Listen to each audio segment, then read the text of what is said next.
Boa noite para todos.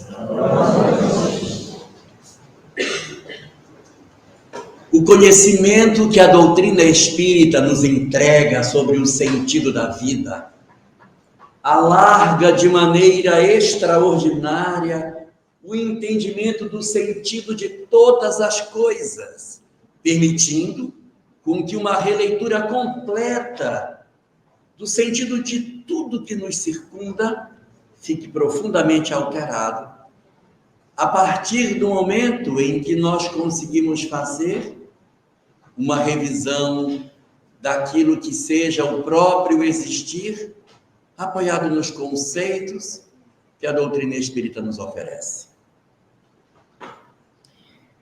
E um dos elementos, assim, bastante significativos que a doutrina espírita nos concede para uma revisão da nossa ótica sobre as coisas da vida, diz respeito à evolução. Sim, a doutrina espírita ela é muito farta de informações sobre esse processo de transformação que os espíritos experimentam para que alcancem os estágios superiores do processo evolutivo. E se nós decidirmos nos debruçar sobre os princípios espíritas para entender de maneira mais nítida o que é que o espiritismo nos oferece sobre como que funciona o processo da evolução, nós iremos descobrir, espalhados dentro da obra doutrinária, que é possível apontar 10 elementos diferentes que constituem a base da lógica do espiritismo sobre o processo da evolução. Todos nós que conhecemos o espiritismo sabemos desses 10 princípios. Às vezes, a gente ainda não articulou a conexão que todos esses elementos têm. Mas para que a gente consiga mapear de maneira mais efetiva o que o espiritismo nos oferece de entendimento sobre a progressão dos espíritos, o processo evolutivo, é possível, então, trabalhar esses 10 elementos e encontrar as conexões que existem entre eles nesse processo de desenvolvimento ao qual todos nós estamos sujeitos. O primeiro desses elementos, evidentemente, não poderia ser outro senão a própria origem dos espíritos. O início desse momento no qual o princípio espiritual começa a existir por uma vontade, por uma determinação do Criador. Então, o primeiro dos pontos, desses 10 que nós temos para ver, está relacionado com o início, como é o princípio, como que esses princípios estão articulados e qual é o primeiro deles, em que fala os espíritos sobre a origem dos espíritos. E todos nós, os que estamos estudando a origem dos mundos aqui na casa, já temos notícia de como é que todo esse negócio aconteceu.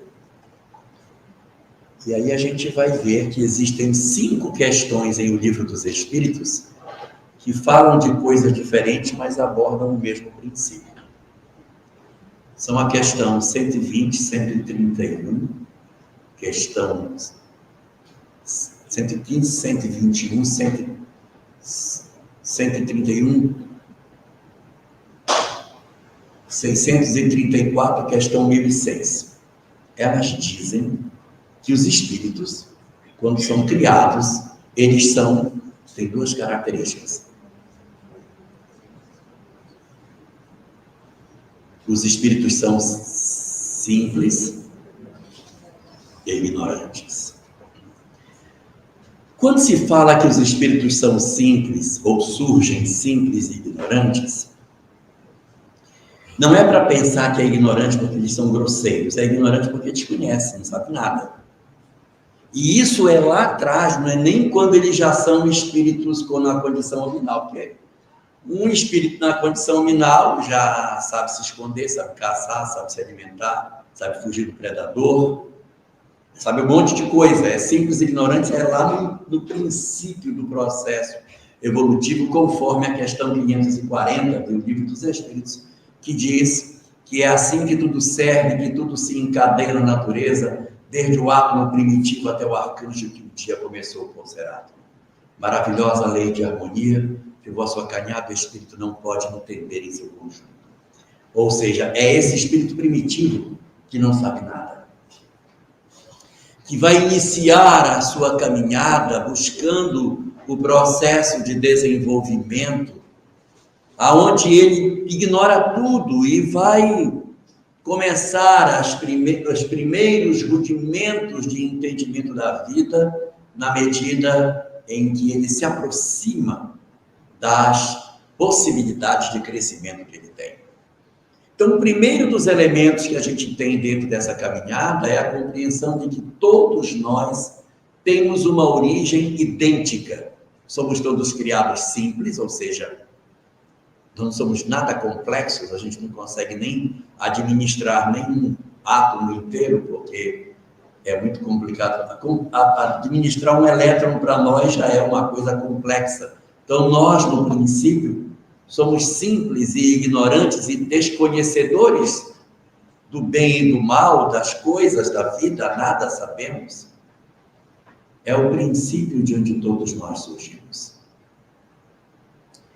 A este primeiro princípio, que é a nossa origem, a literatura espírita nos oferece também uma informação sobre qual é a forma, o método do qual Deus se vale para que a gente saia da simplicidade e da ignorância.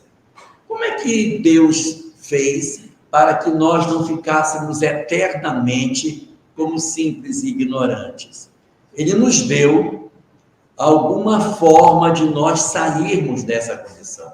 Qual é o método utilizado na lei de Deus para que a gente abandone a condição de simplicidade e ignorância e consigamos evoluir? Qual é o método para evoluir? Um de cada vez, senão me perco. É o progresso, mas tem um negócio que ele dá para a gente conseguir o progresso. Questão 120 de O Livro dos Espíritos. É necessário aos espíritos passar pela fieira do mal? Pela fieira do mal, não. Pela fieira da ignorância. Então, o que é que ele nos oferece? O caminho do processo evolutivo se estabelece a partir da experiência. A experimentação, o experimentar, é que desenvolve as nossas potencialidades. Se o espírito não experimentar, ele não cresce, gente. Se nós não mantivermos contato, se a gente não se relacionar, se o espírito não enfrentar os desafios, ele não cresce. O que promove o crescimento de cada um de nós, na senda evolutiva, é experimentar. Quando Paulo de Tarso encontrou com aquela luz na estrada de Damasco, e ele disse: Senhor, o que tu queres que eu faça? A luz respondeu a ele: entra na cidade e te será dito o que haver de fazer. Ou seja, para crescer, eu preciso experimentar. Tem que entrar na cidade. Se a gente não entra na cidade, a gente não cresce. Se você não experimenta, você não se desenvolve. O que promove o crescimento do espírito é a experiência, o experimentar, rentear com os desafios do caminho. Senão não cresce, gente. Não tem como. É a partir da vivência, da experiência, do experienciar, que o espírito vai desabrochando suas potencialidades e vai ganhando conhecimento. Ah, isso aqui eu sei como é que é. Ah, isso aqui agora eu sei como é que é. Mas para que ele saiba como é, tem que experienciar. É pelo processo da experiência que as nossas faculdades se desenvolvem. E aí tem um terceiro elemento dentro disso. Tudo bem. Nascemos simples e ignorantes, evoluímos através da experiência. E vamos para onde? Qual é o destino? Qual é a meta para onde nós vamos? O que dizem os espíritos que é o destino nosso, o resultado do processo evolutivo? Para onde nós iremos? Qual é o roteiro que a gente vai seguir através da experiência para chegar num destino? Chego onde? Para onde vou? Qual é o resultado do processo evolutivo de cada um de nós e de todos nós? A felicidade. Eu acho tão bonito, sabia? Porque é tão legal você poder dizer assim: todos nós temos um encontro marcado com felicidade. É lindo isso. Você saber que todos nós temos um encontro com a felicidade. Nós, as pessoas que a gente ama, também estarão nessa senda. Os nossos amores equivocados também vão chegar lá. Aqueles que nós conhecemos e que por algum motivo decidiram sair da vida pelas portas do suicídio, também encontrarão a seu turno, depois das consequências naturais do ato, o caminho para a felicidade, e serão almas felizes, se resolverão no curso do tempo, retornando ao natural mecanismo da vida e alcançando a felicidade. As pessoas mais equivocadas que a gente pode considerar também vai alcançar a condição de felicidade. Inclusive esse você está pensando, também vai também. Todos irão, todos nós iremos, temos esse encontro. Eu acho isso tão bonito, porque é uma lição da doutrina espírita extremamente consoladora, você saber que nós todos seremos felizes. Mas tem uma questão aí, que seria um quarto elemento desse processo. De onde vem a certeza da doutrina espírita de que todos caminharão para a felicidade? Será que não tem nenhum que vai sair da rota e não querer ser feliz e andar por um caminho torto e não seguir na direção da felicidade? Como é que eu posso garantir que todos os espíritos caminham para a felicidade? De onde vem essa certeza? De onde vem isso? Vou dar uma dica. Questão 621 de O Livro dos Espíritos. Onde está escrita a lei de Deus? Da consciência. Qual é a garantia que eu tenho de que todo mundo vai encontrar a felicidade? Porque Deus, ao nos criar, assinou a obra. Da mesma maneira que um autor assina o quadro quando ele faz, Deus assinou a obra. E a sua assinatura em nós é a lei de Deus dentro dos nossos corações. À medida que a gente vai experimentando, que nós vamos vivendo as experiências, essa lei de Deus, que já está, de certa maneira, colocada dentro de nós, ela vai se desenvolver. E a gente vai progressivamente desenvolvendo em nós os instrumentos que vão conduzir a alma na direção da felicidade.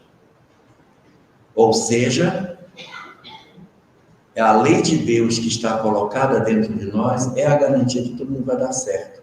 Porque existe um clamor da lei de Deus dentro de nós, que vai impulsionando as criaturas na direção da felicidade. Legal isso, sabe?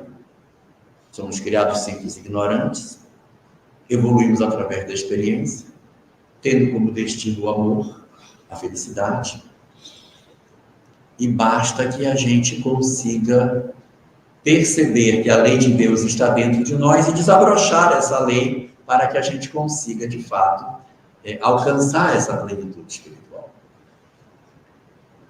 E é lógico que este raciocínio nos leva a uma pergunta. Se todos nós vamos para a felicidade, se Deus nos criou simples e ignorante, evoluímos pela experiência, e o destino é a felicidade, por que Deus não nos dá um vale dessa felicidade logo antes? Já adianta um pedacinho dela. Já que vai ser feliz mesmo, por que não agora, né?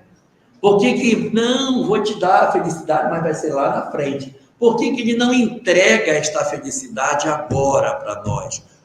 O que impede que, de repente, nós já sejamos felizes? Ué, mas se eu vou ser feliz, não vou ser feliz? Se eu caminho para a felicidade, por que não entrega esta felicidade logo de uma vez, pelo menos uma parte, dá um vale para a gente, adianta um pedacinho, para a gente sair dessa situação de sofrimento que a gente está e ingressar, nem que seja numa felicidade mais ou menos. Por que Ele não nos entrega logo agora? A razão pela qual Deus não nos entrega a felicidade é porque, segundo a doutrina espírita, a felicidade não é um dom gratuito. A felicidade tem um preço, tem uma paga. Em outras palavras, existe uma condição para que nós sejamos felizes. É preciso um determinado experimento em nós para que a gente consiga alcançar a felicidade. Sem esse experimento, sem essas possibilidades de emoção, a gente não é verdadeiramente feliz. É por isso que ele não adianta. O que a gente precisa ter para que a gente seja feliz? Está escrito na questão 614 de O Livro dos Espíritos. Ali, Allan Kardec, perguntando aos espíritos sobre o que é a lei de Deus, vai descobrir que a felicidade está condicionada a que nós vivamos a lei de Deus. Então, a condição inarredável para ser feliz é viver a lei de Deus. Se eu vivo a lei de Deus, eu automaticamente sou feliz. Se eu não vivo a lei de Deus, eu automaticamente não sou feliz. O que é que nós queremos? A gente quer desobedecer a Deus, mas ser feliz. Não dá. Está lá dito. A lei de Deus é a única verdadeira para a felicidade do homem. Indica-lhe o que deve fazer ou deixar de fazer. E, trecho do final, o homem só é infeliz quando dela se afasta. Então, de onde vem a infelicidade? Da minha teimosia de não seguir a lei de Deus. Então, somos nós que decidimos, eu não vou fazer a lei de Deus, mas eu quero ser feliz. Não dá, gente. Não dá. Porque essa é a regra do universo. O amor é, na verdade, como se fosse a chave que abre as portas da felicidade. Como se a evolução fosse um longo caminho com várias portas. E as chaves que abrem essas portas são as chaves do amor. Então tem amor aos pais, aí abre uma porta. Amor à família, aí abre mais outras. O amor ao trabalho, abre mais um bocado de porta. O amor à natureza. E eu vou amando, e vou ficando parece São Pedro, cheio de chave, abrindo um monte de porta. E quanto mais eu abro, mais porta tem. E aí você vai abrindo, os amores da vida vão permitindo com que você vá acessando a felicidade progressivamente, porque não é uma porta só. Ah, consegui achar, eu vou abrir. Não, essa porta ela tem várias etapas, né? O amor à sogra está lá na frente, muito lá na frente. Você vai abrir um monte antes. Eu estou falando assim de sogra, mas não quero que ninguém pense que eu tenho raiva de sogra, porque não é raiva. Nem toda sogra é ruim. A sogra da minha esposa, por exemplo, eu acho uma pessoa maravilhosa. É uma bênção. Mas, gente, não tem como ser feliz sem amar. Isso é uma esquizofrenia da gente. Eu quero ser, assim, vingativo, eu quero guardar mágoa, eu quero odiar, mas quero, Senhor, uma felicidadezinha, mas um coraçãozinho duro. Não tem como, gente. É uma coisa amarrada na outra. É quando eu vivo o amor que eu sou feliz. Se eu decidir não amar, não se lamente. Entenda, a opção que a gente fez foi pelo não amor. Decidiu pelo não amor, vai sofrer. Não vai ser feliz, pelo menos por enquanto. Até cansar disso, gente, não aguento mais ter raiva dos outros. Cansado disso. Estou cansado de ter raiva, cansado de ter mágoa, não aguento mais. Quero mudar, quero perdoar. Aí, automaticamente, as possibilidades de felicidade vão se chegando para nós. Isso é da lei de Deus. É assim que as coisas funcionam. Então, o nosso primeiro elemento, a nossa origem, simples e ignorante. O método utilizado para a nossa progressão é a experiência. O destino para onde nós vamos é a felicidade. A garantia de que todos chegaremos a esse destino é porque a lei de Deus foi colocada dentro de nós. E a condição para que a gente seja feliz é amar. É amar. Isso vocês não lembram porque vocês são muito jovens. A Nica, talvez a mãe dela tenha contado para ela isso lá atrás, muitos anos atrás, mas tem uma música que falava isso, 1980. Vocês não eram nascidos. Que dizia que Deus fez a gente para quê? Não lembro mais. Está vendo como vocês não eram dessa época? Deus fez a gente somente para amar, só para amar. Muito bem, sua mãe contou para você, né? Então, olha como as coisas são. Nós temos que necessariamente seguir nessa direção. Só que, gente, aprender a amar, decidir amar, perdoar as pessoas, rever conceitos, reapontar os nossos objetivos de vida, demora. Porque não é uma coisa para um século, é para muito tempo. A gente às vezes guarda mágoa por muito tempo. Então é preciso que a gente tenha um recurso que nunca se acabe, que eu possa usar até eu conseguir me transformar. Porque se esse recurso for finito, nós não vamos dar conta. Então existe na lei de Deus um determinismo de Deus de que todos nós seremos felizes. Isso é um determinismo da lei, todos serão felizes. Só que para que eu seja feliz, eu preciso amar. Mas se eu for um espírito endurecido, como é que fica? Não tem garantia de que eu vá conseguir mudar. Tem. Porque existe um recurso que eu vou usar, que é um recurso que não acaba nunca. Você usa o tanto que você precisar até você aprender que precisa amar. Que recurso é este?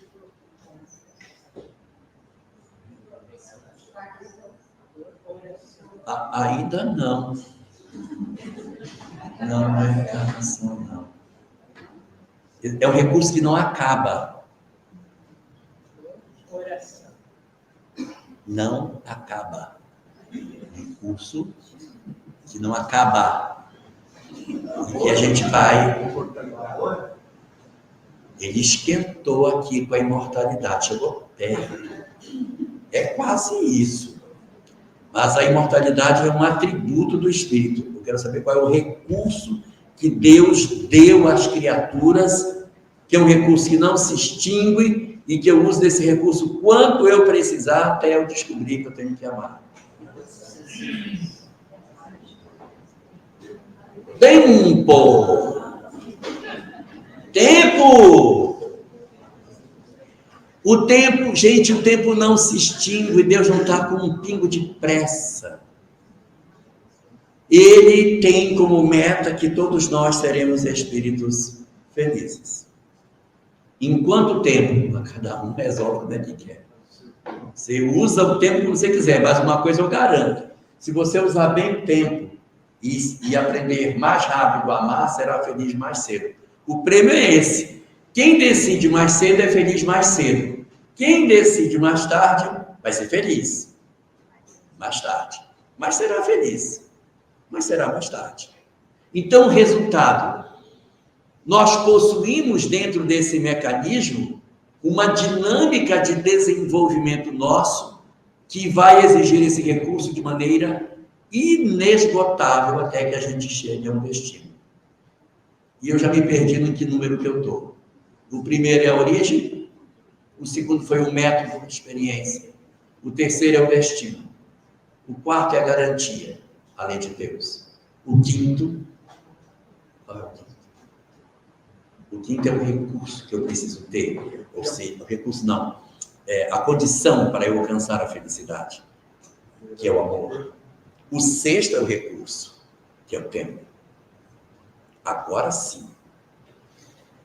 Enfim, vocês vão poder dizer que vocês estão falando desde o começo.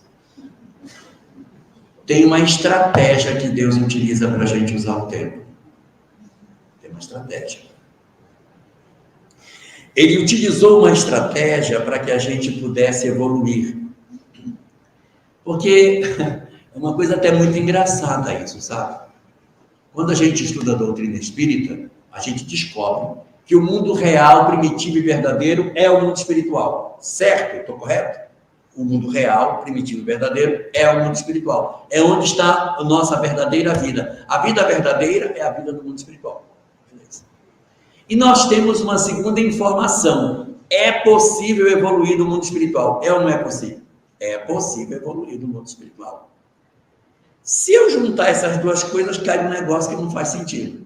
Se a vida verdadeira é lá, e eu posso evoluir lá porque vem, fica lá logo, né?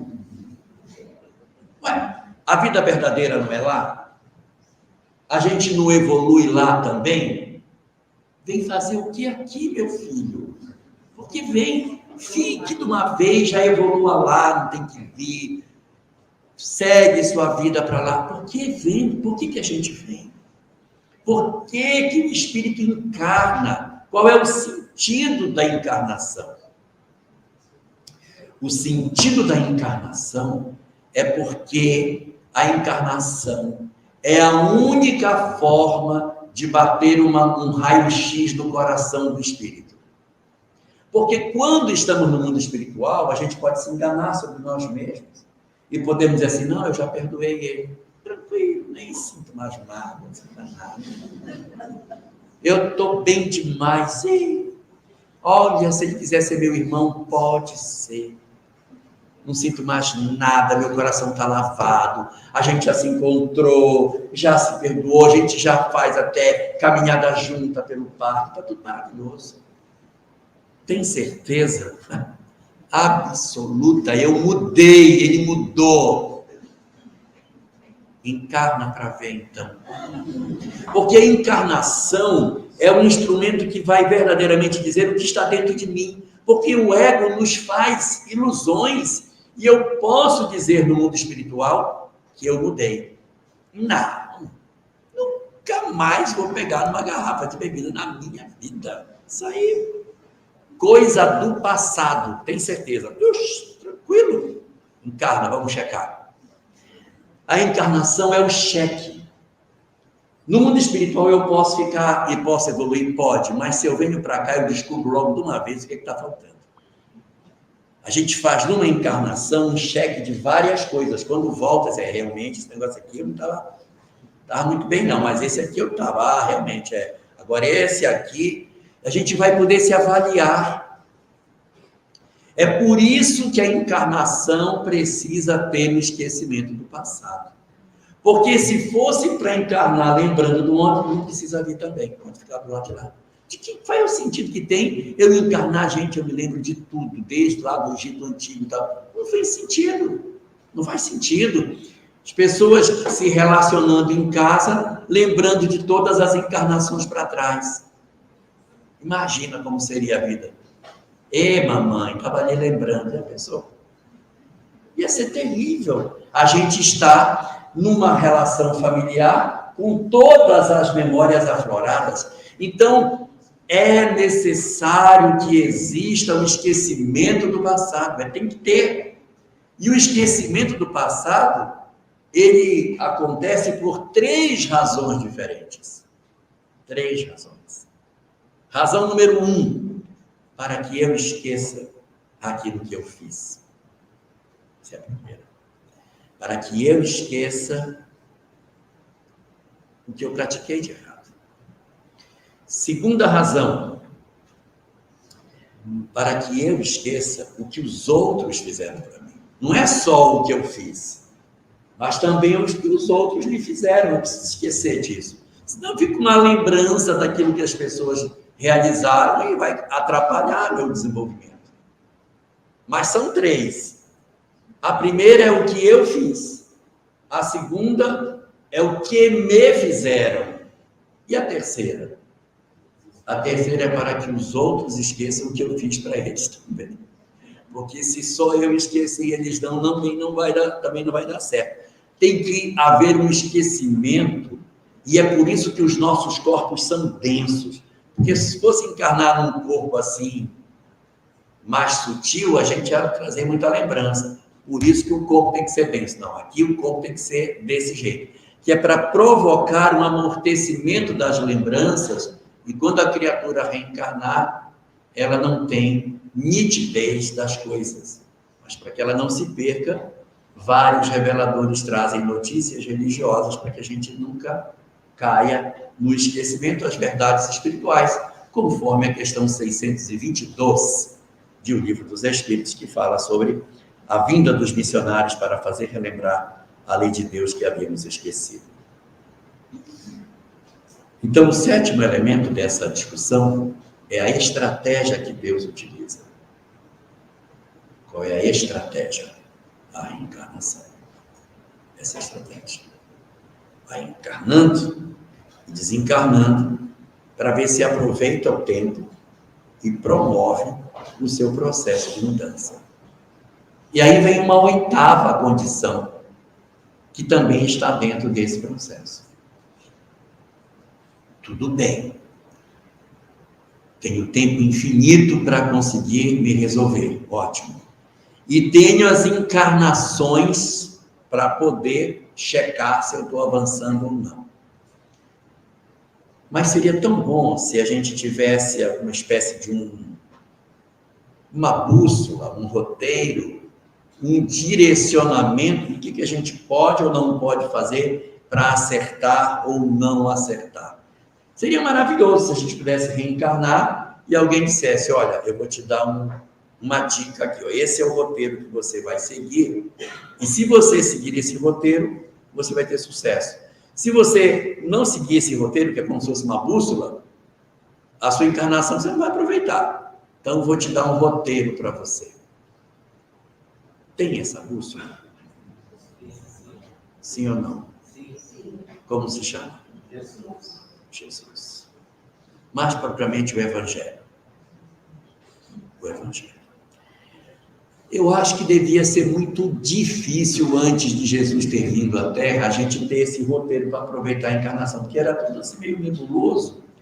Mas de Jesus para cá é muito mais fácil, porque eu pergunto, tá, então me dá a solução para eu poder me desenvolver.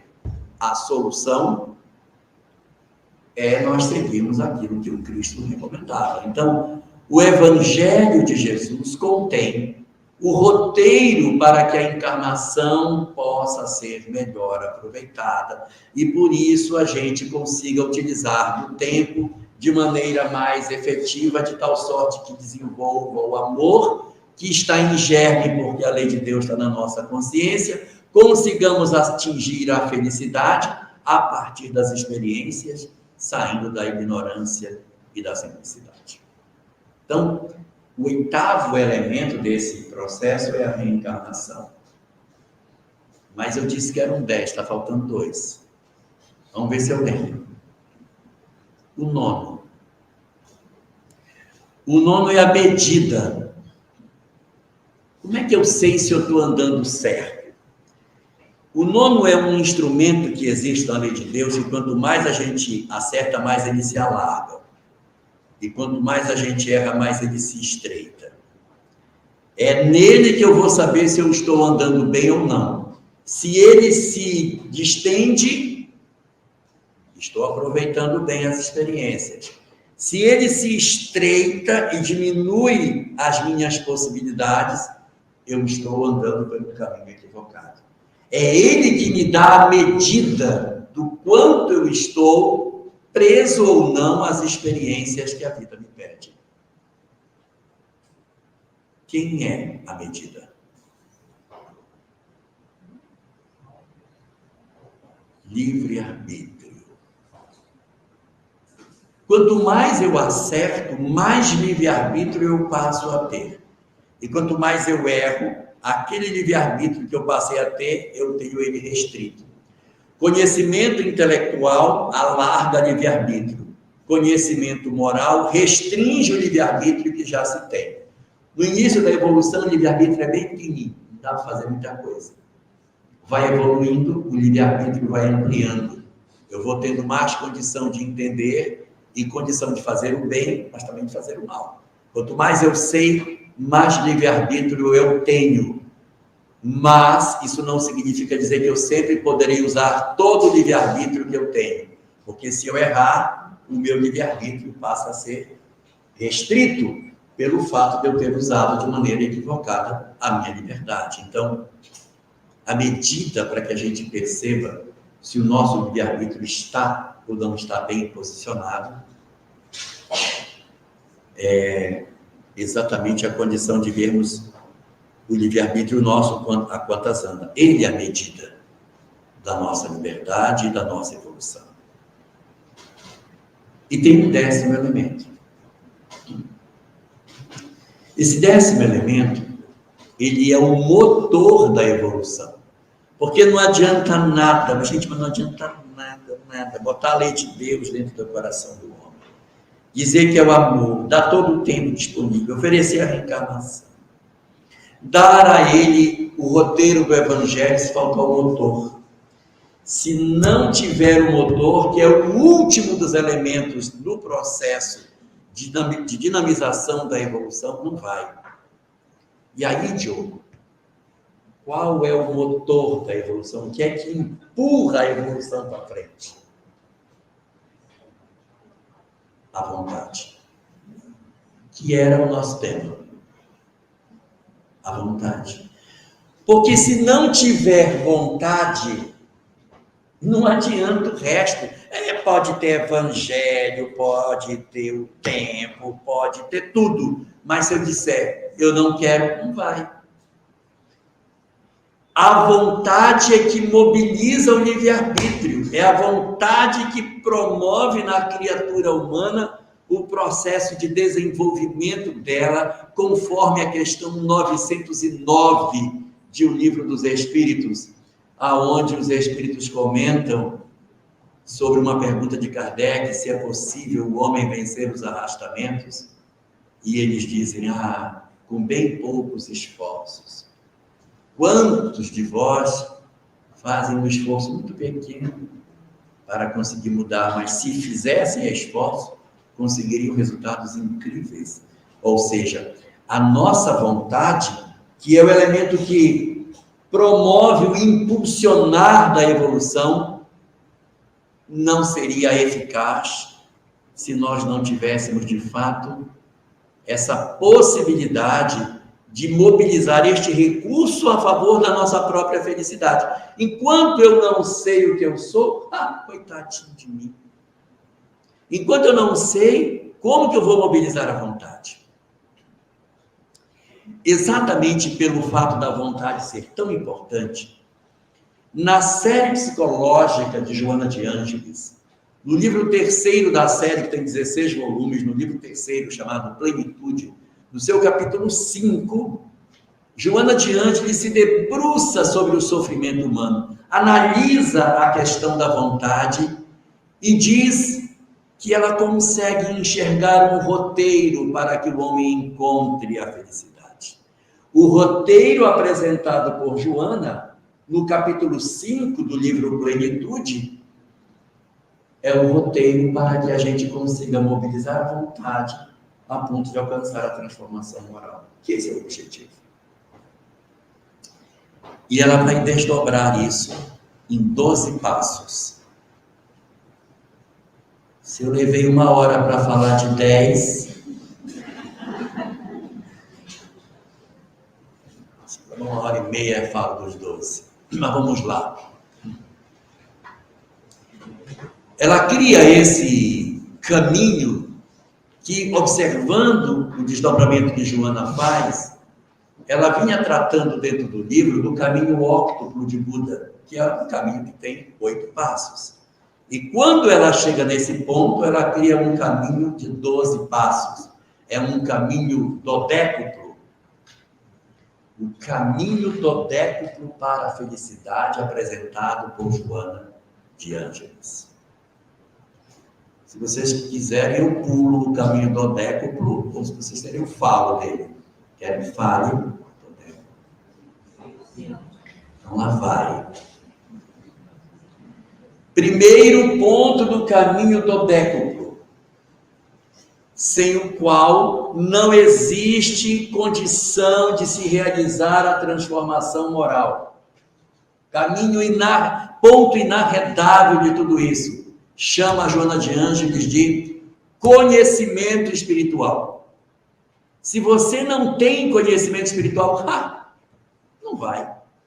Porque se eu achar que eu sou matéria, se eu achar que eu sou corpo, se eu achar que a vida é só isso aqui que eu estou vivendo, gente, como é que eu vou perdoar os outros? Como é que eu vou procurar o bem? Como é que eu vou me... Para que eu vou fazer isso? Então ela diz o seguinte, que o ponto de partida para o processo de transformação moral é o conhecimento espiritual.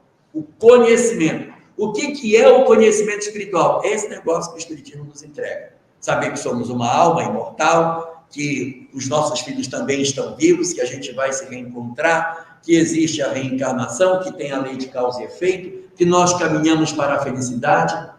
Aquele roteiro que a gente estava vendo, somos criados simples e ignorantes, evoluímos pela experiência, vamos para a felicidade. Esse roteiro de 10 passos é que é o conhecimento espiritual. Se eu não tiver esse conhecimento, coitadinho de mim. Como é que eu vou fazer uma mudança? Como é que eu vou dizer que a minha vida precisa de uma transformação se eu ainda acho que eu sou apenas um monte de células que caminha? Então, o ponto inicial de partida para que a gente consiga se transformar é descobrir que somos uma alma imortal a caminho da felicidade. Conhecimento espiritual. Ponto número 2. Segundo ponto. Não adianta saber se não quiser mudar. O segundo ponto, qual é o segundo ponto? É a vontade. A vontade é o segundo ponto desse processo evolutivo, Porque todo o mecanismo de transformação exige força de vontade para fazer.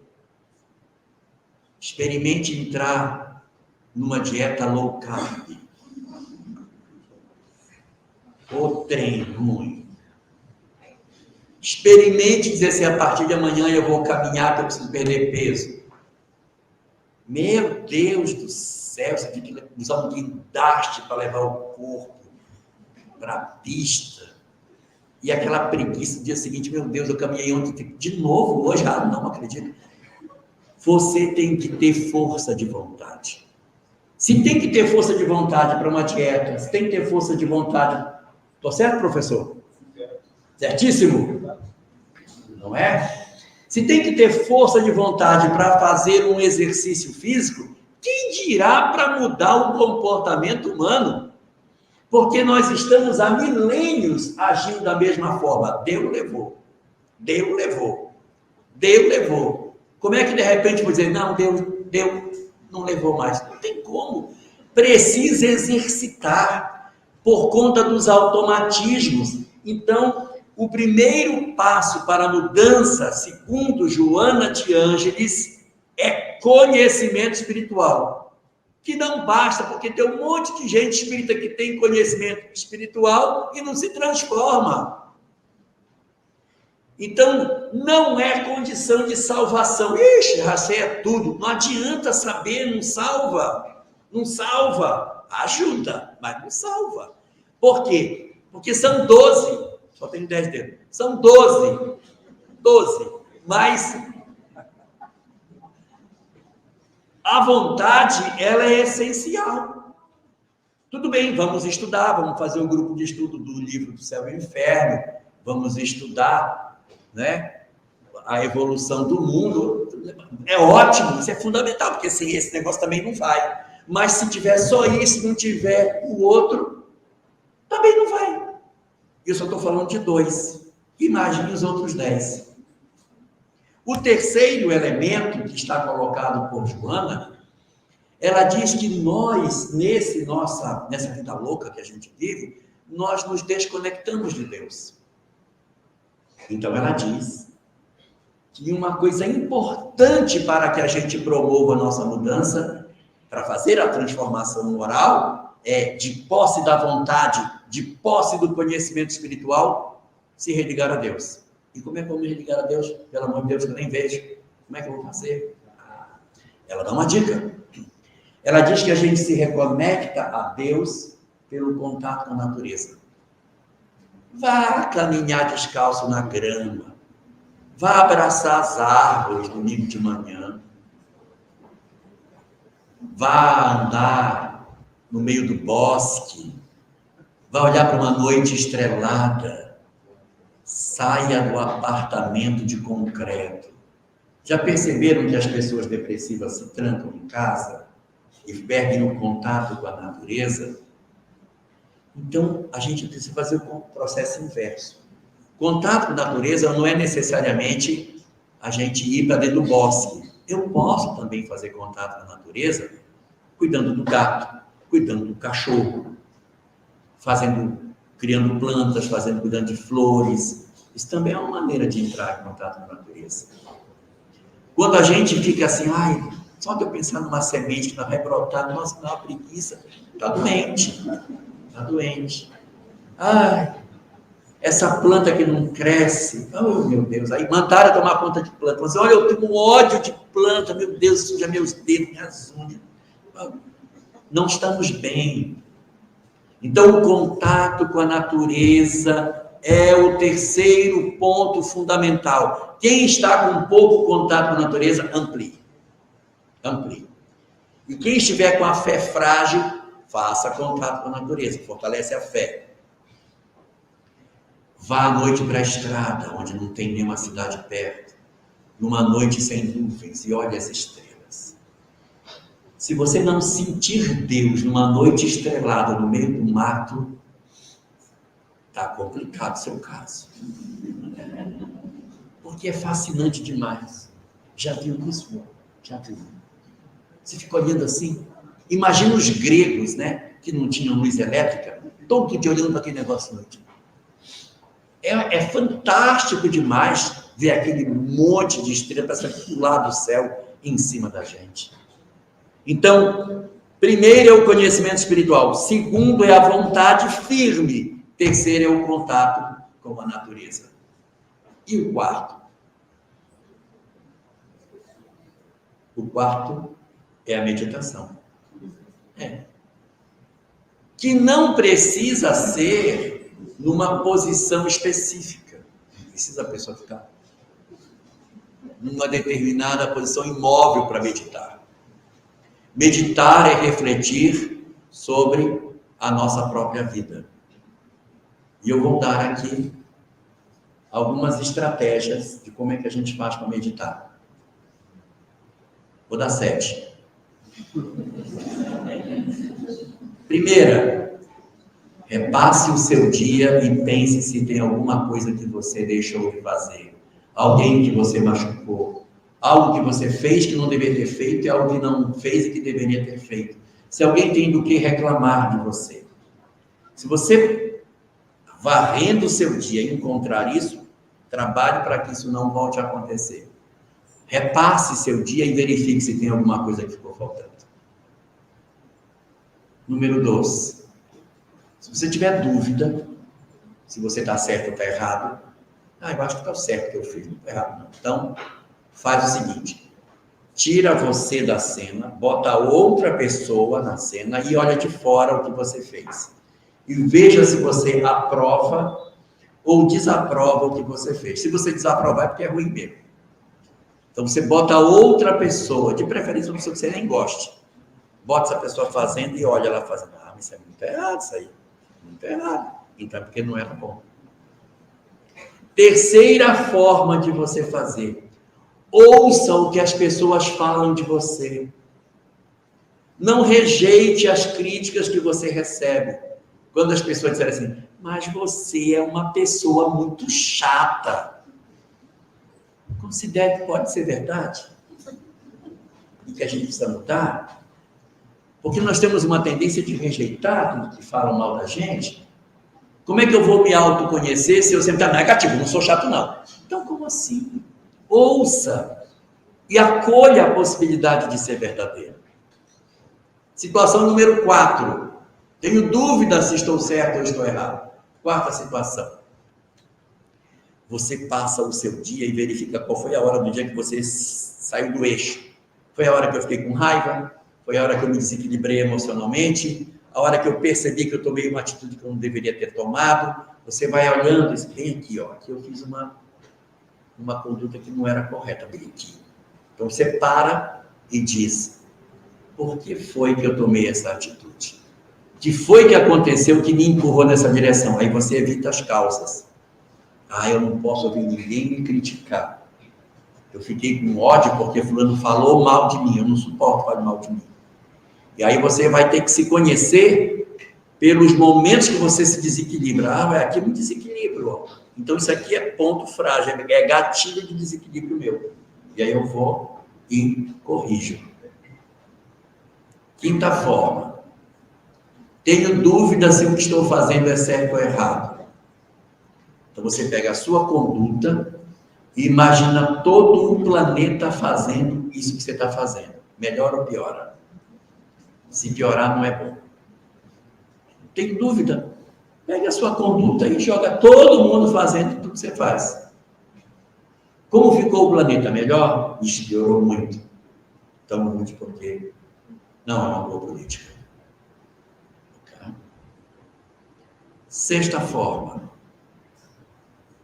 Joana de Ângeles, no livro 5 da série psicológica, O Homem, o Ser Consciente, diz que o bem é tudo aquilo que preserva a vida. Se você acha que uma ação sua é boa ou é ruim, use essa ferramenta. Se o que você faz preserva a vida, é bom. Se o que você faz não preserva a vida, é ruim.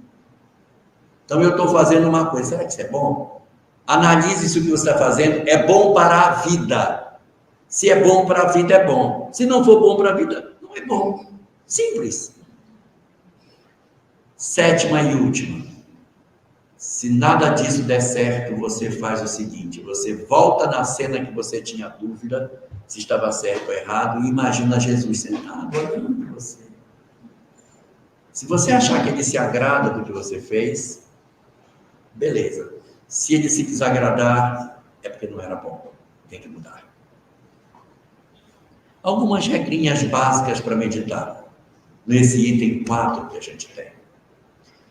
Essas 4 primeiras ferramentas que Joana nos oferece, elas são importantes para fazer a base do processo de mudança. O conhecimento espiritual, a vontade, o contato com a natureza e a meditação. Essa reflexão que ela sugere que seja diária, para que a gente consiga se transformar. E ela diz que se você fizer isso, você vai alcançar 3 mudanças interiores fantásticas. Primeira mudança interior que eu vou ter: eu desenvolvo um dom extraordinário de promover em mim um processo de auto-perdão.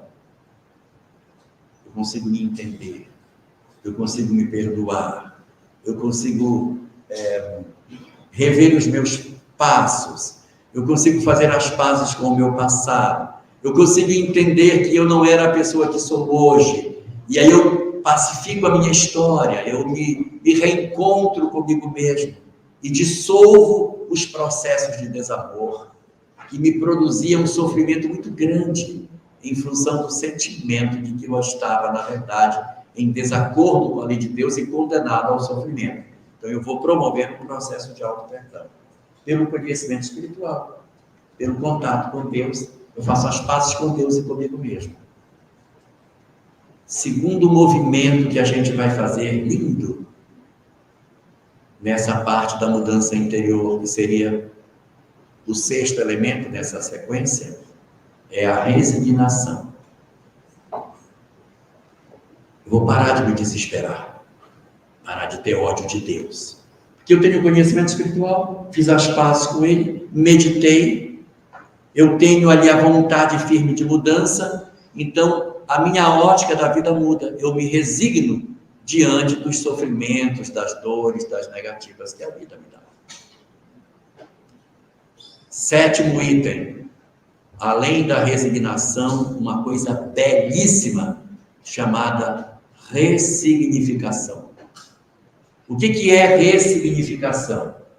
É olhar para o mesmo objeto e dar a ele um novo significado. Eu olhava para o meu marido e dizia: isso é uma cruz que eu carrego, essa praga. Não sei onde eu estava com a cabeça quando eu casei, essa desgraça que eu arrasto. Quando eu me ilumino, tem. Seria bom se não tivesse quem dissesse isso. Quando eu entendo o conhecimento espiritual, quando eu faço contato com a natureza, quando eu medito, quando eu tenho a vontade de mudança, quando eu me auto-perdoo, eu desenvolvo o dom de olhar para o outro e dizer: você é a grande chance que eu tenho de sublimar o meu coração. Você é a grande oportunidade que eu tenho. Se eu conseguir não desistir e perseverar nesse propósito, tirando a mágoa do meu coração, eu vou fazer um progresso tão grande. Você pode ser a chance da minha libertação. E aí eu vou encontrar ali uma motivação extraordinária para você. Então esses são os 3 movimentos interiores que a gente tem. E tem 3 movimentos que são para fora, que a gente também faz. Os 3 movimentos para fora são: o primeiro deles, a descoberta do amor ao próximo. Quem não se preocupa com o semelhante está doente. Quando a pessoa diz: quem está aí fora? Manda embora, sai da porta da minha casa. Está doente. Porque todo desequilíbrio emocional representa um sofrimento da alma. Diz Joana de Anjos, diz também na mesma obra, o Ser Consciente. Se eu sofro, eu automaticamente, se eu tenho um desequilíbrio emocional, é porque no fundo eu tenho um sofrimento. O sofrimento provoca o meu desequilíbrio. Então, na hora em que eu descubro um propósito superior para a vida, naturalmente o amor ao próximo desabrocha em mim. E eu começo a ficar preocupado com o semelhante, a ser mais preocupado em cuidar do outro, em me importar com o outro, a desenvolver atos de benemerência, a que eu consiga ser alguém interessado no cuidar das pessoas em meu redor. Isso é um sinal de que eu estou bem. Cuidar do outro é um sinal de que eu estou bem. Não é fazer por obrigação, como algumas pessoas falam, tem que cuidar porque senão não me salvo. Não, é um processo natural. Como eu entendo a vida de uma forma, eu me apielo e eu vou cuidar das pessoas. Próximo. O segundo dessa parte para fora é a capacidade de nós termos compaixão do outro. Que foi um sentimento muito falado pelo Buda, inclusive. A compaixão. O outro está equivocado, mas é a visão que ele tem. É o que ele entende de vida. Então, em vez de ficar, eu paro de reclamar das pessoas e passo a compreender que cada um tem seu tempo.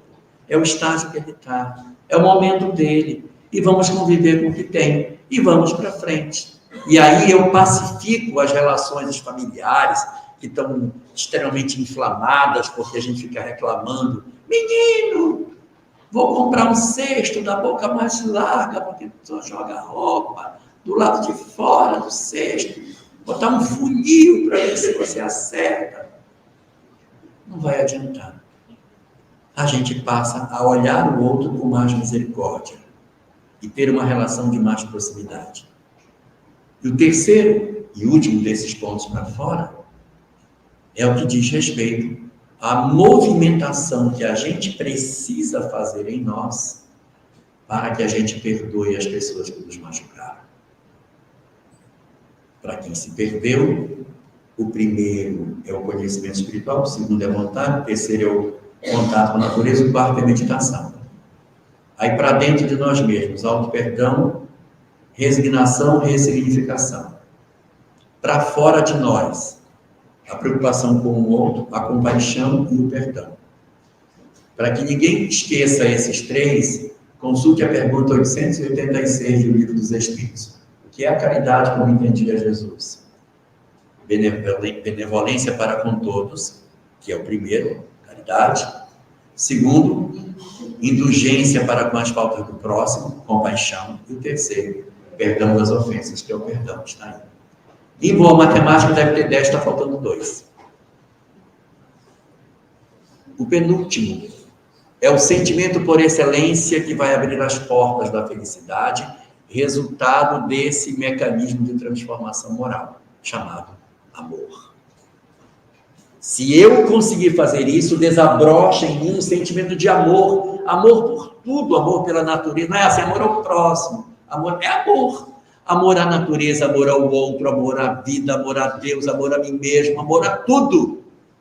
Esse sentimento desabrocha em função do amadurecimento da alma.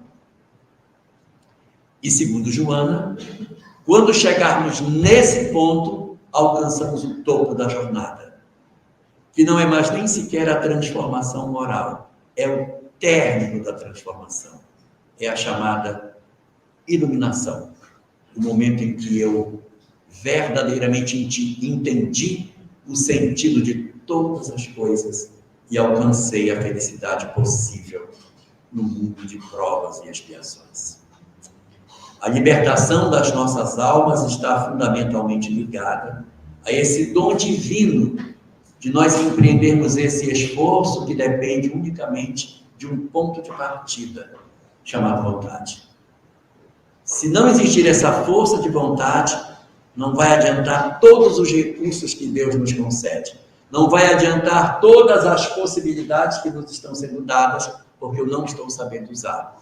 É preciso que a gente se vista de coragem para aproveitar as oportunidades que a vida nos dá e seguirmos com essa vontade firme na busca desses outros 11 pontos para alcançar a nossa iluminação e concretizar a nossa transformação moral, razão pela qual a vontade está intimamente relacionada com o processo da transformação de todos nós.